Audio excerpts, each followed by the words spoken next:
Hey guys, what's going on? So Steve and I are getting ready to replace the steering stabilizer in a 2004 Jeep Grand Cherokee. This will be the same in a 99 to 04 Jeep Grand Cherokee. So let's get rolling on this. We're gonna get the piston off and then check it and see what's going on. And we sprayed all our bolts down. These are two 15s, a 15 bolt that goes through all the way here. We started cracking this one loose. A lot of times they break off. This one didn't break off. This nut is welded, this 17 is welded to the bracket. So you just crack this 15 loose here, and we'll take this one out. And we'll take the other one off. And we're gonna put the shock, if you will, on the bench, and we wanna check it to see what's going on with it. Now it looks like it's a little wet over here, like it's been leaking. So that's a sign.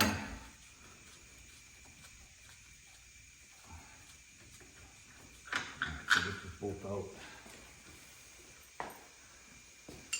15 in the back here. We already cracked this one loose. We sprayed it and worked it. Sometimes you got to heat them, but it's real easy to pull this thing off. And when you buy the steering stabilizer, some of the kits come with a bushing and an extra bolt, and that's what we got with this one, but it didn't break. So we got this down here, and we're gonna just wobble it out.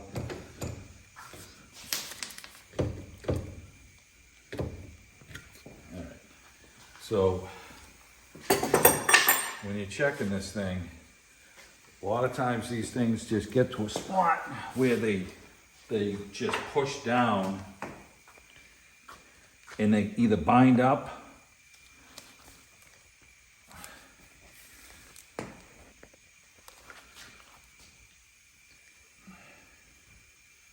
and you can pull it apart and find a spot that's like a free floating spot.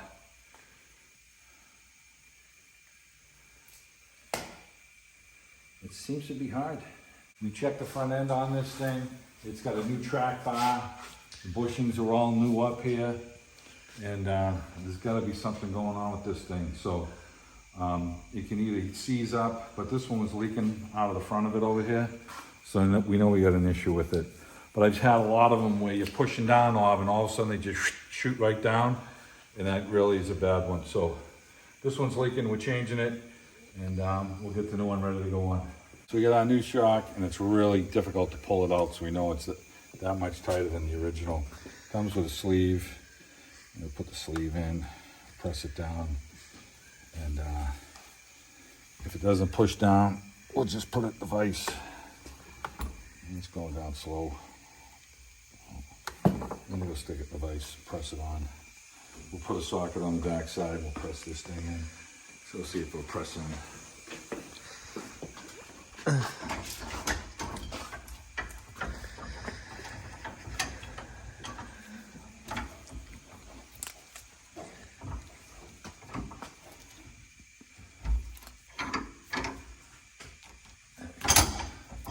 Meant. Okay, now they gave us new hardware.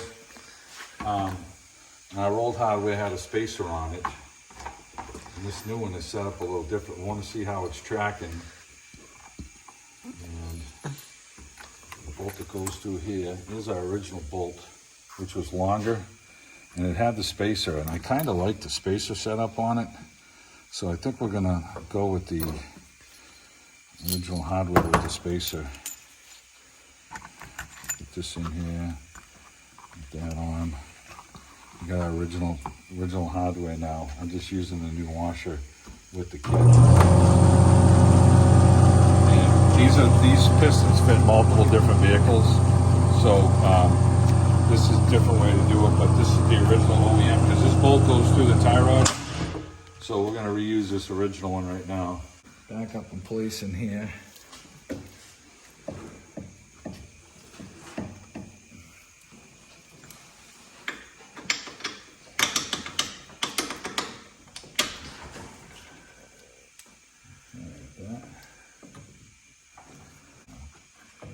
Space it here.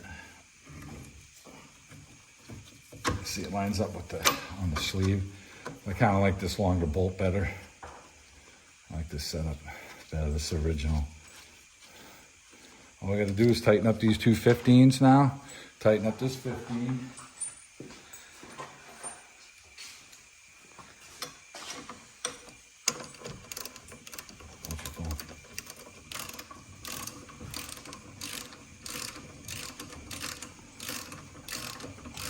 We spray this with penetrate now, we're able to get it off. I kinda like the way it fits better. And we're just gonna snug this up. I'm not gonna crank it down too much. Tighten this one up.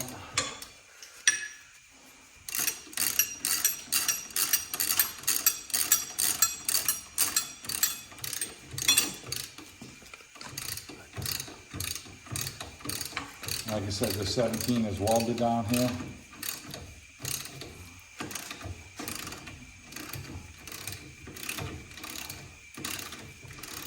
Yeah, no one sent me an electric ratchet yet.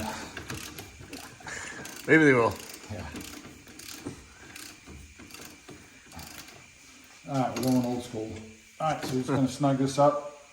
So we have a nice space here in between with the OEM bushing and bolt. It's all tightened down. Everything's tight here. Remember, this nut is welded on the bracket, so you can't get that one off. So just bolt it down. And we're gonna take it for a blast and make sure the depth weld was gone.